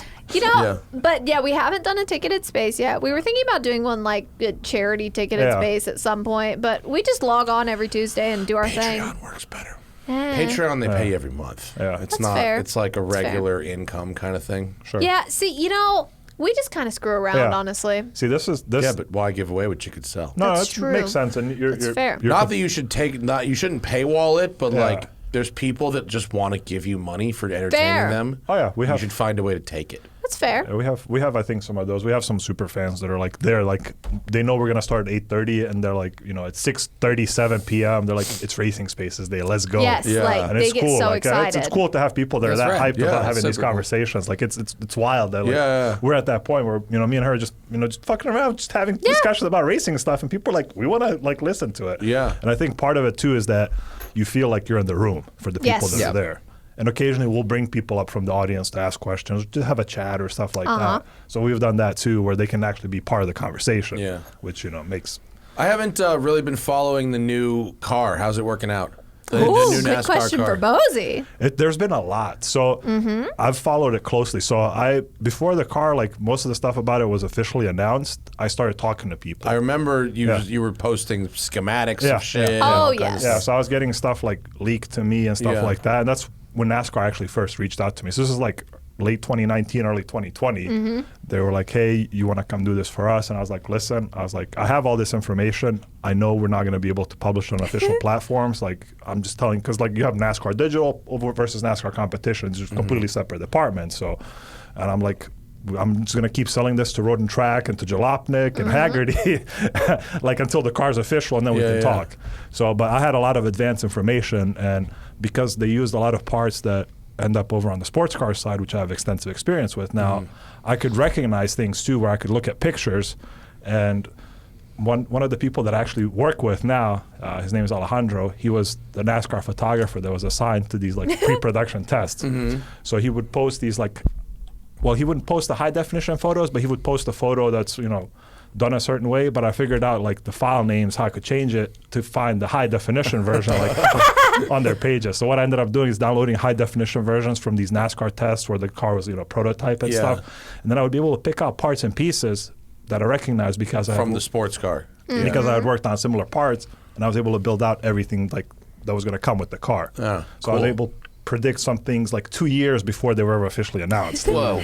Which that gave me a lot of Yeah, clout. like the single lug Yeah, nut and yeah. the gearbox Yeah, and yeah. shit like that. Yeah, yeah, yeah. that gave me like, you know, clout in the industry because people that were working on it that had advanced information, they're like, this guy knows what he's doing, which led to having more connections and like, you know, being more involved to get more sources for stuff. But it eventually led to a point where I was also offered gigs to work on these. Yes. That's pretty cool. Seems cool. So people are like, hey, like I just get texts like, hey, come to this restaurant. We have some people that want to meet you. And just people are just like, hey, like we're doing this. We're trying to get some sports car guys for a different perspective. You look like you have the right perspective. Cool. You know, you want Did any of to. those turn into real gigs? No. So I've actually this is Bozi actually. turns everybody down. Bozi's too Why? cool. Well, this was actually a He's too cool. recent conversation I had, and I think I had a Twitter thread like a week or two ago because the NASCAR, like inside the shops, there's a bit of a crisis now for people because with this new car coming and a lot of spec parts, a lot of fabricators left the industry, some were laid off, a lot of engineers left because they thought that they wouldn't have a job because they wouldn't design these parts from scratch anymore. Right. And what happened is That seems awfully short-sighted, doesn't it? Yeah. Well, that's kind of that's like NASCAR predicted this to like save team owners money, and then teams estimated where they would be. Right. And then some people are like, well, I think I might get eliminated, so I'm going to go look for another job. And the thing is that with a lot of what people that were working in NASCAR from like the engineering perspective are very smart people. So most of the like design engineers that left these Cup teams went to work for like SpaceX and Boeing, like all these other companies. Like SpaceX would go, recruit people from like Mooresville, North Carolina. Oh, interesting. Because all this aero stuff they were designing was so advanced. Right. And a lot of these engineers also would take on some of the fabricators they had working for them, building and these parts that they designed. They took them to work on aerospace stuff too, or some of these people just went to work in regular 9-to-5 job of doing whatever HVAC designs or whatever fabricator. Who knows? Like just whatever. But then now we have these cars being built, and there's some part shortages and stuff like that. So they need people to kind of turn around parts very quickly. And some of the shops are short on people, so now it's become intense. And short on parts. And short on parts too. And then in the meantime now, 10 years ago it was hard to get into NASCAR. And right now, like I know I could call tomorrow and probably get a job on a fairly high level Cup team. Like Should I go get a job, Bozi? Sure, I'm fully down for you to get a job. Should like people try to get jobs? I mean, like, is this the kind of thing where like, if you're a wrench or an engineer and you've always wanted to go racing, like now is the fucking time? Now's the time. It kind of is, but I'll tell you my perspective. So I had tweeted a thread about this, I don't know, maybe a week ago. But basically my perspective is that in order to go work on a Cup team right now, I would need significantly higher pay. Yes. And a slightly better schedule, because the road crew mechanics work 39 weeks a year, basically, maybe 40 now, between all the races plus the preseason stuff, and they're working in the shop every week. So you have no personal time. Right. And when I was looking at some of these Cup salaries and talking to some people, there were road crew mechanics on Cup teams that made maybe a third, more than what I make on a sports car team. And I do you have a lot less travel. I do 70 days a year. Yeah. Because I'm a contracted fly-in mechanic and pit crew member, and that's beneficial for me because I'm on a team that appreciates me and and pays me what I feel like I deserve. So I'm in a good spot there because my compensation is good, the benefits are good, and like the team recognizes that. But on the NASCAR side, I think that salaries are still lagging compared to like what I feel people should deserve for that that amount of work. Yeah, I mean, living on the road 40 weeks a year that's a slog. Yeah, Yes. and they get days off here and there, but like crew chiefs now are having to like do schedules where they rotate people in and out just to prevent burnout. But you can see like working 70 days here where you do 12, 13 race weekends plus some test days for X amount, or you can make 30% more, but you're working 300 days. Like, like the math doesn't math there, Sure. And that's, I mean, that's, partially maybe I'm spoiled because I get to work with such a team over here on the IMSA side where, they treat me that well. But my thought is that, that everybody should get compensated fairly. And I think that, somebody that works on a race team as a road mechanic that works in the shop, travels 30, 40, 38, 40 weeks a year, should get compensated more than a diesel mechanic that works 8 to 5 and gets overtime if he stays past 5. Yeah. And I think that's something that's lagging in the industry and something that I've been trying to like publicize to kind of just bring that up and get those wages higher. Yeah. It seems like they spend a lot of fucking money to go racing. I mean, it's like those guys have a pretty important job. Yeah. Well, I mean, it's one of those situations where, like, I mean, this may be completely wrong, but when you have industries that people want to work in, there's a large subset of people who will take less money and work a lot harder because they're chasing a dream. And the thing is that they would think you want to be. They think you accurately. They think you want to be famous more than you want to be rich. And the thing is that that's why I don't do TV. And the thing is that you have to realize that no matter what your job is, at the end of the day, it's a job. Yeah. It's a job. Dream job is a term, but it's a job. And you need to accept what you're worth and work the amount of hours you're worth. Yeah. You don't need to just like spend your entire life doing something because it's your dream. Because at the end of the day, it's how you make money. And when you have industries that people want to be in, that's what happens. You have lower pay. Probably seems and more pretty hours. glamorous on the outside. Exactly. You're fucking Exactly. right there in the thing. You know? I mean, my husband is one of the most talented sports videographers I've ever seen. My husband doesn't work in sports videography because my husband knows that everybody wants to work in that. So why would he do that when he could not work weekends and get paid a lot more somewhere else? He's one of the most talented sports videographers I know. Yeah. He doesn't do it. He does it freelance when he feels like it. Well, that's nice. Exactly. Glad he gets to do it a little bit. Exactly. But it's like there's a reason he didn't do it full time, and it's because it's a dream job. There's a reason I park cars. Yeah, there's same deal for me. I mean, this racing stuff and writing and everything, is fun. But I also still do work in the trucking industry because I know that's stable, and I know that that's something that's going to be there and something that I know and people that I know are going to use. So there's, I think there's room for everything, and there's room for people to work full-time in racing. But for me personally, I look at certain things and I decide it from a financial perspective. Yeah. I'm passionate about these things, and I'll put this amount of time in it. Yep. But I'm not going to let that take away from my personal time. And I think a lot of people do that, whether it's racing or whether even if it's media. I mean, There might be folks also who want Media's big too. that the road lifestyle. I mean, it's a slog, but Yeah. if you're like 24 and fucking single and I'm 26 and I'm old as can be. Yeah. but that might be, at least in the short term, seem like a glamorous life. And NASCAR, I think part of it is that most of the teams have their own jets or, have contracts with one of the charter companies. So this is actually another financial thing. It's not like a luxury thing. So they just have like ERJs or CRJs that are owned. They're actually companies that are owned by some of the team owners. And they found it more cost effective. Wash the money. More cost effective, more cost effective to put all these people on a CRJ versus buying them individual plane tickets. Because travel's a very expensive thing. Sure. And because they control the CRJs, they save hotel rooms. So now when they have these shorter shows, close races, they can fly out 6, 7 in the morning, Sunday morning.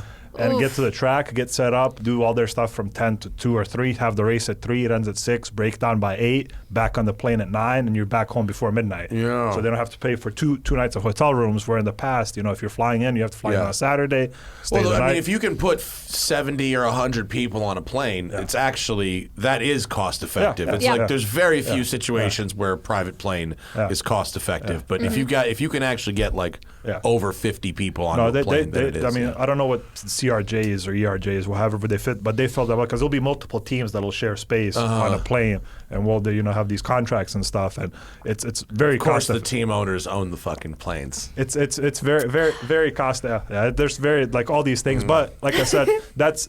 From the outside may seem luxurious to some people because you get to like drive over to this private airport, fly, Yeah. But it's that really, wears off in like 2 flights. But it's really more of just it's cost effective and it's time effective for them. And I mean that works in multiple ways because they have this. They're able to give that maybe extra day off to some people to try to offer that benefit. But as I've been saying, is like just compensate people. That's all you gotta do. Pay people. Like it's good to like what you're doing, and I'm passionate about it. And a lot of people get mad, like they get like pissed off, like when I tweet about some of this stuff or share it like on any of these platforms. Oh yes. Why? Like race fans, certain race fans are like, if you don't like it, then go do something else. There are so many people who would love to do your job. It's like that doesn't mean you should get paid $5,000 a year.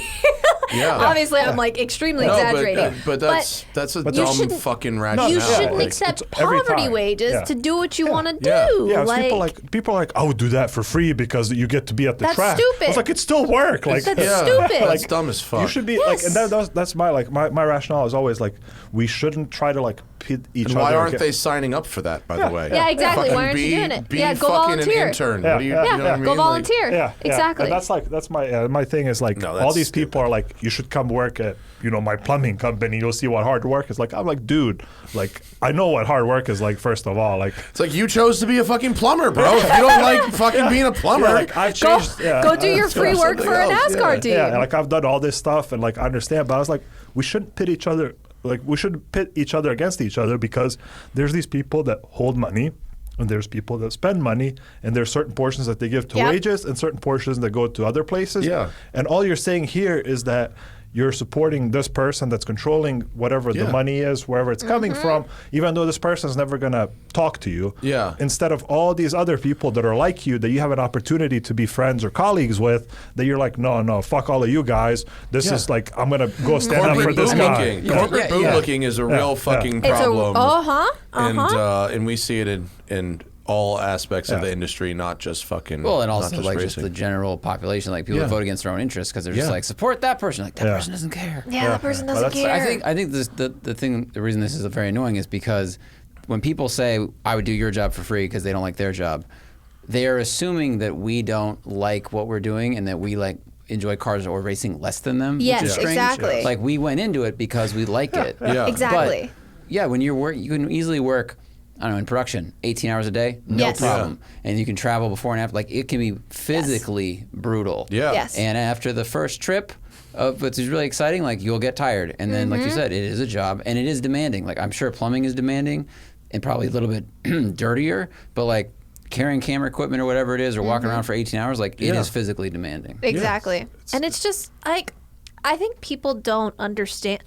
They have this idea of what a job is, and like people think my life is just like awesome. I'm just having fun all the time. Like, no, I work a job. I go to work and it's hard. And I have had jobs where like you cry twice a week because it's so stressful. That's me now. Like exactly. That's what I'm saying. I had a little cry. Yeah, right. Just have a little cry. But like people don't get that. They think you're just having fun and any job where the visible front of it appears glamorous. Exactly. Whether you're fucking hitting the lug nut on a NASCAR. I'm going to do that next month.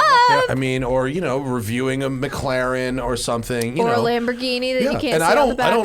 I don't want anyone to feel bad for me. I enjoy my job. But if I made videos of what my actual work day was, you would not think it was that glamorous. It's like selling ads and doing emails and just sitting at a fucking desk for 8 hours or whatever. It's not that glamorous. You see this much of it. Exactly. I imagine it's the same thing for. Yeah, I've started to try to share some of that, like from race days and stuff, so people see and people actually like it. Like that content does well, just so people can see a perspective of it. And that's a great point. Like the perception of anybody that looks at my social media today is that I got up, had some breakfast, got on a plane, landed in LA, had some great food, sat in the back of a Taycan, and then got picked up in a Huracan STO, and now we're here. Like that is your day. That was my day. That literally was your day. That's what I'm saying. And then now we came here, got to check out all these cool cars you have here, back behind the window, and now we get to see friends and have a good time, and like that's what today is. Yeah. But like that's not every day. Yesterday I did invoicing for 4 hours. We did whatever we did racing spaces for 5 hours now, like 3.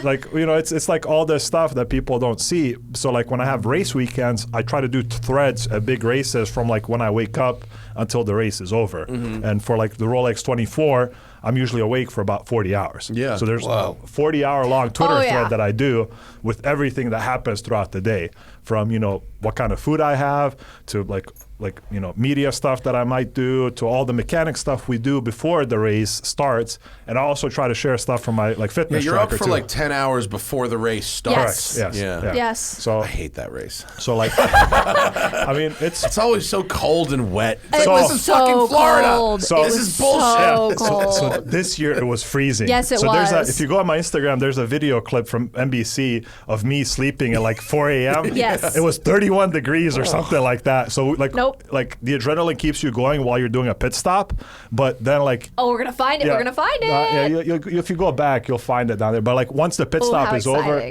keep going down. You'll see it'll look like there it is, the TV clip right beside me and Alanis actually. In the middle. There's us. Yeah. So like, and this was like 3 or 4 a.m. But like we completed. So this is maybe 4 minutes after I just finished running. Good focus pull, NBC guy. Like after I just finished running and doing a pit stop. So like this is like, but once that adrenaline wears off, you're just like out. And then luckily you have people on the team that pay attention to stuff to like wake us up on time because we do so many pit stops during the race. Yeah. But like I try to share all this stuff, and from my fitness tracker, I think this year before the green flag ever flew, I had already burned 4,500 calories. Yeah, And I had eaten 3 times, like before the race ever started. Yeah. And then Oh, I man. eat like every 3 or 4 hours because we're just moving around and doing all this stuff. And I think even for this most recent race, the Sebring 12-hour, it's only a 12-hour race, but I know that because I remember posting it recently. I burned 7,100 calories for like the 16 hours that I was awake, surrounding that race. But I share all the stuff and even the packing up stuff, which people may not see. Like they see the 14 seconds of me running around the car, put the tire on, boom, boom, burn out, go. Awesome. Yeah. But then like after race is done, we have to break everything down. We have to pack the trailers. Well, you mentioned that at the NASCAR race. Like you took a picture of the and 11 crew. that's what I was doing this weekend. Yeah. So this weekend I was doing some stuff for a story for the NASCAR race, and I was there shadowing Joe Gibbs Racing and Denny Hamlin, the number 11 Toyota Camry, and his pit crew specifically. And that's like a big goal of mine with this NASCAR contract is I want to highlight the people behind the scenes. Yeah. And so I was there with them, and I highlighted some of the strategy stuff they were doing and some of these other things to show what was going on. And then after the race finished and they won, I was like, this is their moment. Like they're celebrating now on the wall. And then I was like, we're going to Victory Lane. They spend 2 minutes in Victory Lane, take a couple of pictures, swap some hats, and right back from Victory Lane, they have to go break down the equipment. And I was like, this is what they're doing right now. That's like Yeah. I like watching the guys like. By the time when a concert ends, like by the time I'm at my car, like the fucking whole lighting rig Yes. is disassembled. Yes. I like sticking around a little bit for that kind of shit. Yes. That's especially if you go to a NASCAR race. I mean, even at our races, like we're having here, Long Beach this weekend. If you start to see us like within the last 30 minutes, you'll see some of our guys. Like we have a crew that just does the pit setup, and you'll see them start breaking down certain things that there's no reason for us to use, and start and then. Like as soon as the checkered flies, you'll just see big pieces just like just getting unbolted and put on a car. Yeah. And then like we're kind of set up for that. We have a lot of like modular pieces for that, but the NASCAR guys actually have a company that does all their pit boxes, and all the pit boxes are set up to like pack away in a similar way. Right. And they're set up to be very, very modular. So they can, from when the checkered flag flies to when one of those boxes is loaded in the trailer, can be as little as like 15 minutes. Yeah, that's awesome. And just like, Yeah. and this was a box that had like. Hannah was obsessed with that. We went to NASCAR at the Coliseum, Yeah. the fucking tiny race. Yeah. It was Hannah was like awesome. looking at all the of the ways that they package shit, Yeah. and she was like examining like they must have thought she was some kind of fucking spy. She was examining like every team's toolbox. Yeah. I'm like, why does that one look different now? And I was like, She would love to go to Champion. So Champion is a company that a lot of people don't know about, but what they do is they transport all the pit boxes for most of the big teams. Oh, so cool. like the pit boxes don't go on the team trailers. Like they get brought out a few days before by yeah, Champion. they won't fit in the truck. No. So they get brought out by Champion in these special trailers. They get taken out to pit road and parked in their spot. And then when the pit crews come, they'll build them up. And then after the race, they'll break them down, just leave them there. And Champion will send their neat. crews. Champion also does all the wheel and tire mounting. Oh, okay, yeah. So they they'll- got the big fucking tent set Yeah, up. with yeah. the- And with they, the mounting and shit, they have yeah. machines over in Cornelius near Puntersville, North Carolina, that deal with all this stuff, mounting, dismounting, cleaning, scanning, and all this other stuff. It's like a fascinating operation I bet. to see all this stuff that happens behind the scenes and all this customized equipment and sensors that were built to do all this stuff. Yeah. And like I feel like she would probably enjoy like that Yeah, part definitely. of it. Yeah. Like the third floor at SEMA. Like the upstairs, Yeah. the fucking semi-truck alignment rack they fucking inexplicably have up there. No, it's fun. It's Yeah. cool. No, it is. It's really neat. And she's really into that kind of shit. But that's a nice thing about the Coliseum race is that a lot of people were like, is this really necessary? A lot of diehard fans are like, why are you going to LA? The most interesting thing about the Coliseum race, and Zach and I were there. Yeah. To me, I don't think it translated very well to TV. I And enjoyed it so much. Well, it doesn't mean it wasn't enjoyable if you were a Okay, fan. okay. But from the criticisms that I heard from people who just watched it on TV. oh yeah, there were Were criticisms. like, you could see it because they had the camera feed in the stadium Yeah. too. What was really interesting, being able to see the whole track without even moving your fucking head, because Yes. we were at one of the narrow ends. Yeah. And so you could see lap after lap, cars would gain a foot. Yep. Or, and slowly inch up and take over.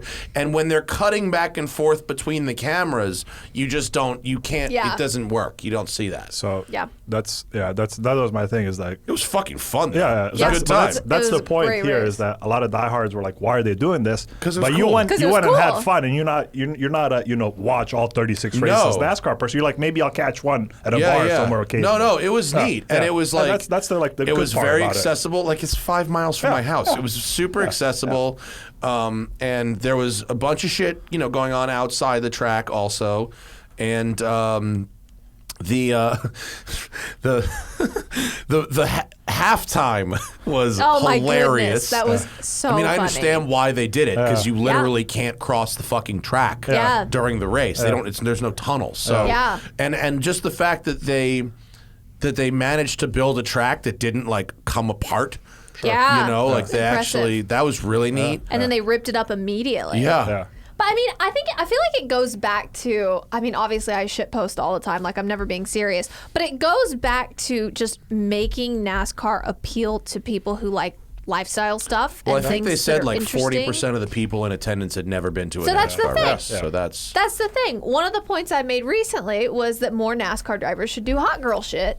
Fair. Yeah. Which is that what was funny, actually. Your PowerPoint presentation on that was actually very funny. Thank you so much. So the Clash. The F1 drivers really understand that. Thank you. The Do you think that's Clash- because they have social media managers? Yes. It is, right? Absolutely, yes. Like Pierre Gasly isn't like, take a picture of me sitting up in bed with my chest out. Like, but they're also like, a lot of those guys are European. Yes. And they're not like, some of these down old fucking boys are trying to look real tough. Oh, here goes Bozi. Here so goes Bozi. I have a big point about that, and it goes back actually to our Duck Dynasty conversation from Duck earlier. Dynasty. Yeah. Woo. So I think I know I've had the opportunity to meet a lot of NASCAR drivers personally, off screen, off the record and stuff. Yeah. And I've seen a lot of NASCAR drivers in the activities they like to do in their leisure time.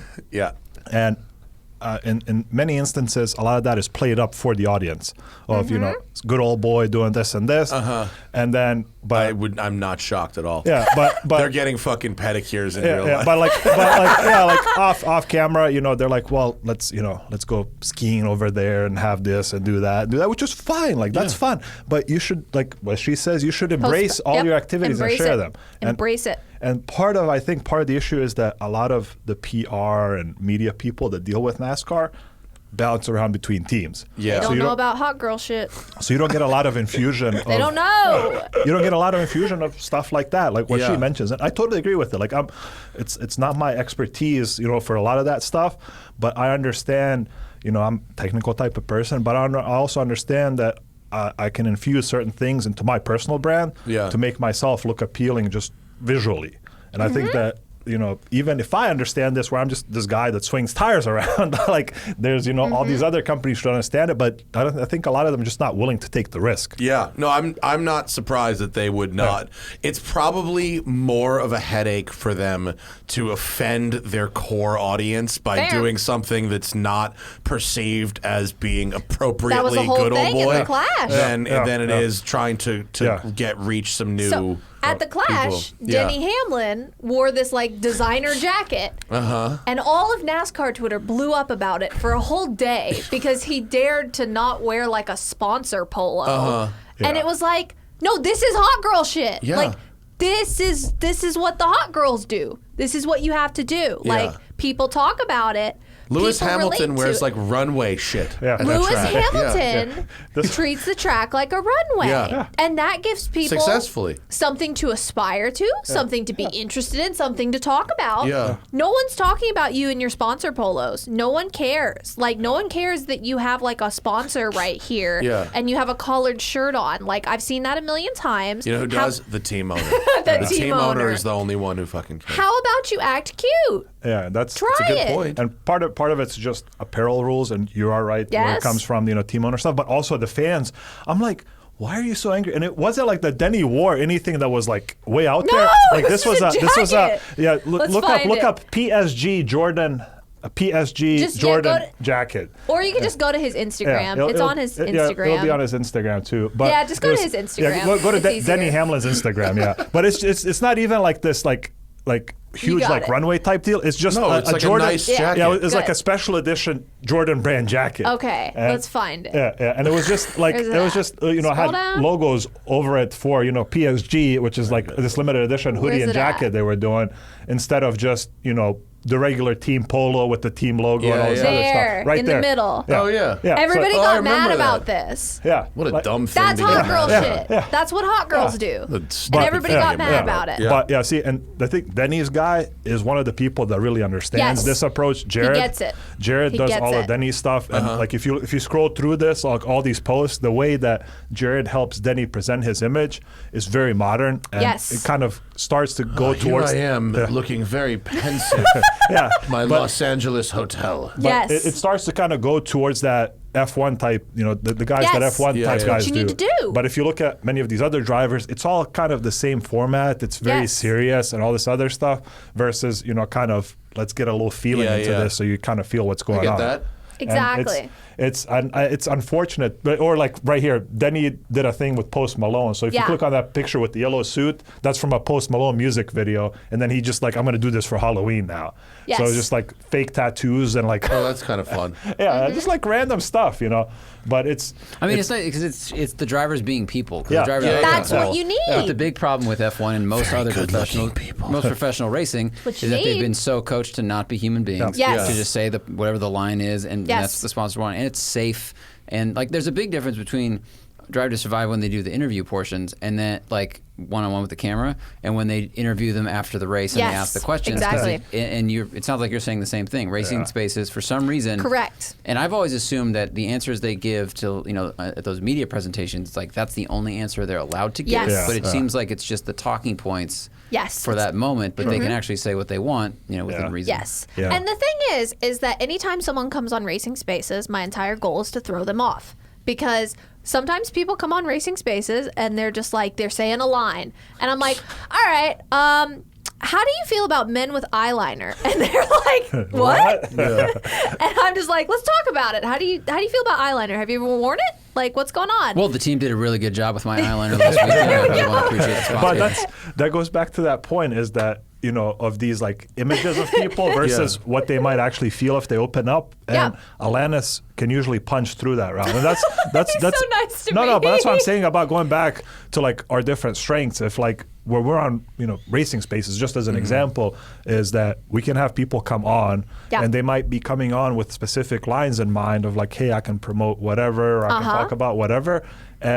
But they might actually, in the back of their mind, have something very technical about the next gen car that's bothering Yes. them, but they don't feel at ease to talk. And then Yes. Alanis will throw something about eyeliner or any other topic that she has, an interest in. Sometimes that's just, something funny to throw them off guard. Sometimes it's something that's serious, but not something they're expecting to talk about. And then they kind of like break out of their bubble, and that eventually leads into bigger conversations that can even just transition into having a conversation with me about something I was interested in that I may have known that they had in the back of their mind but didn't feel like opening up about.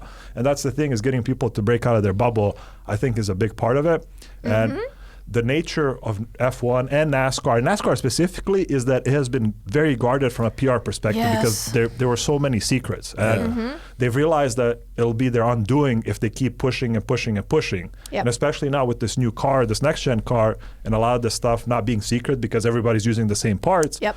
Teams are like, well, let's open some stuff up. And that's over the past year, like we've both had interactions. Like all this stuff I did with the pit crew on the number 11 car, Yep. they're like, come over whenever you want, record whatever you want. Like, we're not gonna even send a PR person. Like, we'll just let you just chill with the crew guys, and whatever they want to talk about with you, we're cool with it. They're going to teach me cool. how Wow. to do a pit Yeah. stop. And Oh, that- nice. and that's like I spent the time in their pit box on Sunday, and before that we had conversations with some of the Yep. athletic trainers, and we're able to already show a personality to them. Yep. And like there's like little jokes that are starting to build up just from the little things we've shared and the stuff that's shown up online of these guys, because Yep. people are starting to learn their faces and their names, and these Yep. are nameless.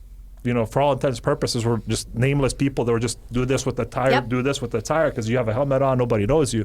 But now that we've shown a little bit of information and a little bit of personality, where I love it. Yeah, now it matters. now people are Yeah. interested, and then it's gone into other things where now we'll be able to build all these other things. And Alanis, for something that's fun, we'll be able to shine a light on all the stuff that goes into being a pit crew member at I'm gonna have so much at fun. the top level of NASCAR, where she's going to spend a couple of days in everything from that pit crew practice, but also all the other components of like the nutrition components, prehab, rehab, the weight training. Like there's so many modules that these people go through every week that people don't realize. They just see the 8 seconds, 9 seconds at the track. And now because those opportunities are there, not only are they going to see all the elements, but they'll also be able to hear about or see about personalities, like like the rear tire changer on the number 11, Michael Hicks.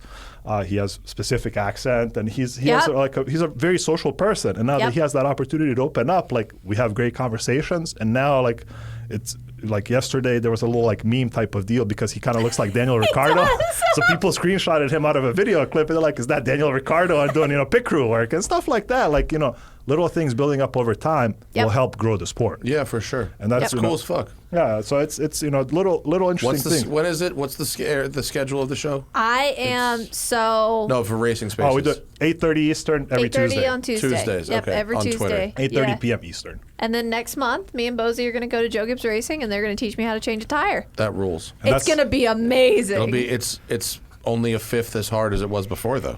You know what? I mean, there are challenges with that single lug. It's actually harder if you're at Joe Gibbs. Why? Because they did a whole new choreography with how the people move around the car because of the single lug.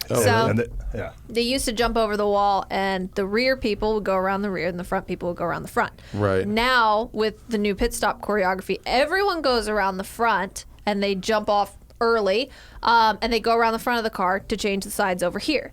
Then they all run back around the front again. The rear tire changer goes to the front, and the front tire changer goes to this rear, because you save a lot of time going this way, and so they just even it back out. How many tire changers are there per team? Is there like two per car? Two per car. All right. So each one does 2 wheels, right? Under the old choreography, before Joe Gibbs Racing changed to new choreography, there's a rear changer and a front changer. So you would go around, change the rears, go around, change the front. Now, the new Joe Gibbs Racing choreography is rear changer goes back here, front changer goes right here, front changer goes around the rear. So someone does the right rear and then the left front. Correct. Yeah, okay. Yeah, so the rear changer is now rear and then front. Right. Yeah. Cool. So that's what I'll be doing. It's fun. Next month. Awesome. That'll be cool. Yeah, It'll that'll be really cool. fun. What do you got? The playbook? There's a side-by-side they did from the old stop versus the new stop. So I'll just, if Zach wants to find it. It's like 3 days ago on their Twitter. If you want to pull it up on the Joe Gibbs Racing Twitter so they can see it. But it's very cool. We got a lot of questions from people. Oh, no, we have questions? We do. That's awesome. This is so exciting. Let's see if Zach has the let's find the video pit and crew questions. choreography real quick. The choreography, I've been watching it because I've been studying, and I've also been lifting a lot of weights so I can pull the wheel off. Yeah, how much does it weigh? The wheel is 49 pounds, and then the gun is 12 pounds, and the gun is very front heavy. Yeah. So you have to hold the gun and the wheel. You do the gun, and then you pull the wheel off. Yeah. Yeah. The torque on the gun must be crazy. Yeah. But I think the NASCAR guns are there's Hicks right there. Oh, that guy did. Actually, I was going to say that guy does kind of look like Daniel Ricciardo. So that's Michael Hicks and Darrell Edwards. Darrell Edwards. So Darrell Edwards is the buddy. jack man. So he runs around the car and jacks it up in like 3/4 of a second. Cool. I'm not strong enough for that. Is that not functioning appropriately? It's all just running slowly. There's a lot of video clips from the racing. Go find it. We'll go through the questions. People. Yeah, all we'll right. do questions. What have we here? Let's see. I have not organized these. Okay, Bud215. Thank you for steering me in the direction of IMSA. TCR class is very fun to watch. What do you guys think of that class? Oh, Bozi, this is a you. I'm a big fan of the TCR class. I'm a fan of the IMSA Michelin Pilot Challenge, which is where TCR races. So that's like IMSA Michelin Pilot Challenge is TCR and GT4. So you get a lot of cars that are very similar to their street counterparts, like small changes. And I actually started out in TCR. I worked on the Honda Civic Type R TCR. My first win in IMSA was with a TCR car. I've also worked on the Hyundai Veloster TCR, which both of those were very fun. And those are very similar to kind of old school NASCAR type stuff, if you want to compare like that, because most of them are 5-lug. All TCR are 5-lug, and the GT4, I think most or all of them that run here are 5-lug.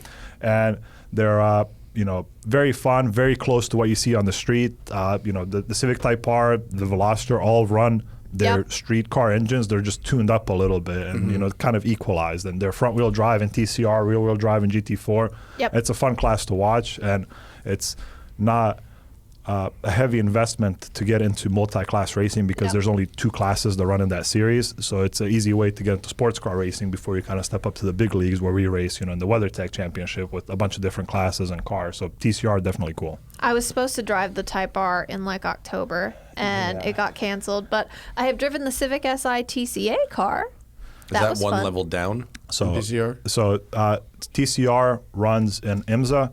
TCA runs in SRO, which is SRO is the organization that runs World Challenge. Yeah. So you have basically in SRO you have TCA, TC, and then TCR / TCX, which is modified TCR. So TCA is like basically street car with cage, modified for a little more power and a couple of other suspension and things like that. It's supposed to be very allow teams to not have huge investments in specialized equipment. So like there's a lot of limits there. And then TC is slightly above that, and then And you can TCR buy is them above turnkey. that. Yeah, just Yeah. ready to go. Like 50 to 60 grand is like the TCA like goal. okay. It actually worked That's in pretty that. cheap. I worked in that class too, working on Should've got Tom one of them. Subaru BRZ. Yeah. Got Tom one of those. Okay, cool. Kellen says, Bozi, on a race day, what are the methods, rituals, organizations, schemes, and tools Ooh. that are a must-have for an IMSA mechanic? I'm guessing the team has their own tools. So everything that I use is provided by the team, and that's all the tools that we use on the race car are have been planned and prepared over years. So everything has a spot where it sits in the box. We all learn where it is, and everything goes back after it gets used. And that not only goes to like hand tools and stuff, that goes to measurement tools, or even stuff we use to make notes, or stuff that we may have, to do setup information. So all of that is provided by a team. It's organized. Everybody knows where it is, and there's a very, very distinct like order of things how they happen. Now, as far as like rituals or stuff like that, I don't like I don't like to have like what's the word when you're Superstitions. Superstitions, yeah. Like I don't have superstitions, but I feel like preparation and repetition of anything will make you better. And I have I know for specific races what I'm gonna do and at what point in the day I'm gonna do it. And I know for me my fireproof gear, I don't want to put it on too early so I'm not melting if it's a hot race. But I also like to have my fireproof gear on at a certain point before we go to the ceremonies prior to the race. That way I'm not rushing to do any of that stuff. So those specific rituals, and it's there's things like that it's part of working at a specific level where you get to a point where you have things that just click off. But the thing with a big team is that there are a lot of people involved to make all these things happen. So from our team coordinators, managers, crew chiefs, car chiefs, all this other stuff, there's everybody that has a component. And for me, I know what my stuff is, and I show up, and I know that if I walk in the trailer and open this specific drawer, that these spare parts that I might need for the race are going to be there. I know if I turn around over here and open this other drawer, there'll be fruit so I can have a snack. And even just small things like that are part of something that, working in grassroots stuff you may not expect, but here I know exactly what to expect, and I know that if I have my rituals, like our team manager, the night before the race will send us out a minute-by-minute schedule starting an hour before the green flag. So there's stuff that as it clicks off by the minute, whether that's relevant to us, to me specifically, or to other people on the team, that whole schedule is available there. So if I need somebody else and I look on the schedule, this person's doing this at this moment, I know where I need to walk to in our trailer or in our pit box. And that extends to other stuff. So recently I've got the opportunity to do some fan-facing stuff, Lexus owner type deals, like tech talks and stuff. And even that, I'm a mechanic, but I'm doing some fan-facing stuff, so our PR manager handles that. So I know that I can keep working what I'm doing on the car, and up to the minute that I need to do this other thing, and I know that our PM manager is going to come tap me on the shoulder. He's going to okay, go here, and he's going to whisper in my ear, these are the people, this is where they came from, this is what their interest is, talk. And then as soon as the time slot is over, I need to go to something else, he'll come tapping back on the shoulder, say, sorry folks, I've got to go take Bozi over here, and I'll go into a strategy meeting. But that's the thing is, the working at a professional level is all about organization and having everybody that knows their specialized tasks to know how to do it well and be prepared to do it as they're assigned to do it, not trying to just run around and do all these random things. Sure. I think that covers part 2 of his question too. Yep. That was good. Organization. That was thorough. We've covered Andrew's stuff before, and here we covered. Go listen to the last show with Bozi to answer that one. That's a long one, but we've covered it in a previous show. Any surprising anecdotes? I will give one. Haas employees referred to Rich Energy as liquid gold and unicorn piss. Are those complimentary terms The or first not one really? seems to be. I don't know about that seems to be. second one. No. Unicorn piss. Yeah. There you go. There's been a lot of unicorn metaphors recently. I watched the WeWork thing. And there's like unicorn stuff all Unicorn, over. unicorn. Thing. Yeah. Unicorn piss. They were very complimentary to Adam Newman and his wife by casting Jared Leto and Anne Hathaway. Not quite on the same level. Jake wants to know what we talked about. Yeah, we the talked new about car. next gen. Yeah. Let's see. James Cowley says, do you have any idea what a tourist vehicle is? Top Gear Netherlands published an article about the facility ace and the car's loss. 1718 GTS4 was listed as a tourist vehicle. I don't know why they made this distinction or what it means.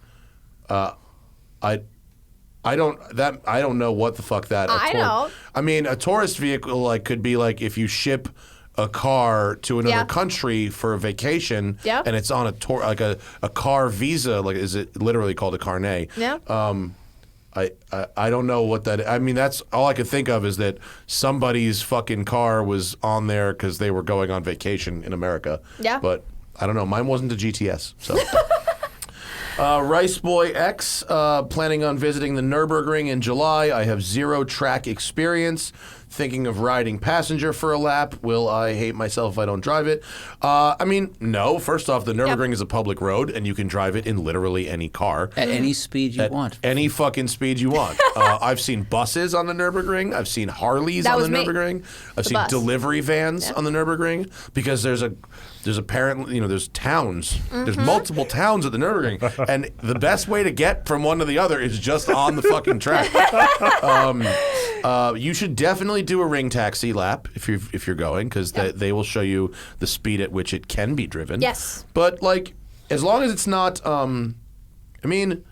you couldn't go to those rent a race car places and rent a slow car like a fucking Suzuki Swift or something, and just drive it like it's a road. I mean, you can have fun on the Nürburgring just driving it like it's a road. Well, so It's a one-way canyon road. I think the most beautiful thing about any track day or looking at any track or experiencing any track is doing it yourself first. Like you go to a track day and you do the track day yourself, and then at the end you do a hot lap and you go, "Oh, I suck." Yeah, because well, you then can you don't also go into have instructors too, like Rent for Ring and all those companies like RSR Nürburgring. Like you can get a car and an instructor, so you do that. But yes, then get the shit scared out of you at the end. Yes, I highly recommend riding along with someone because it's great.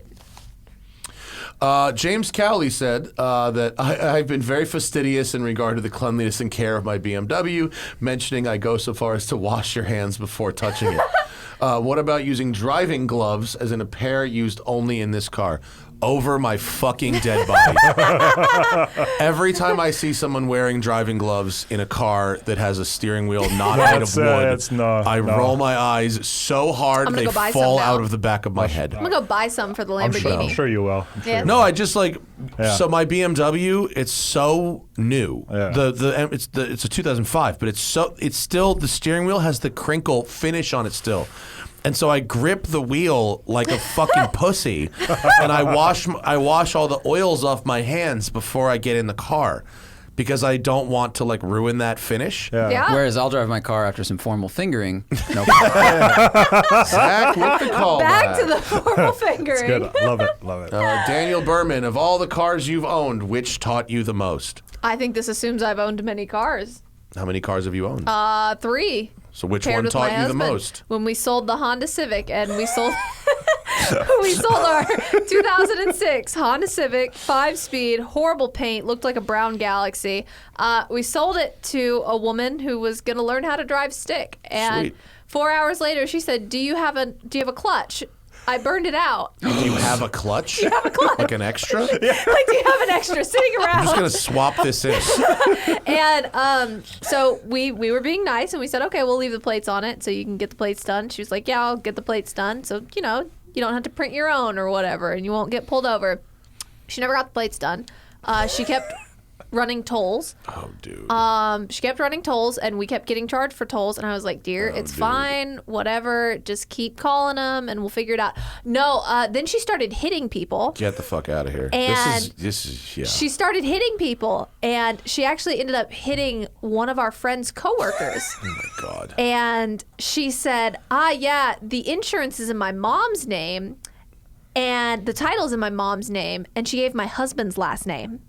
My husband's last name. Okay, so you learned to never do any of that again. Okay, now wait. Release of liability. Now, I didn't mention, I wrote about this for on the drive. Yeah. I wrote about There's this a for whole the drive. story. It's wild. What I didn't fucking disaster. mention Yeah. was the person actually doing all this was not the person who bought the car from us.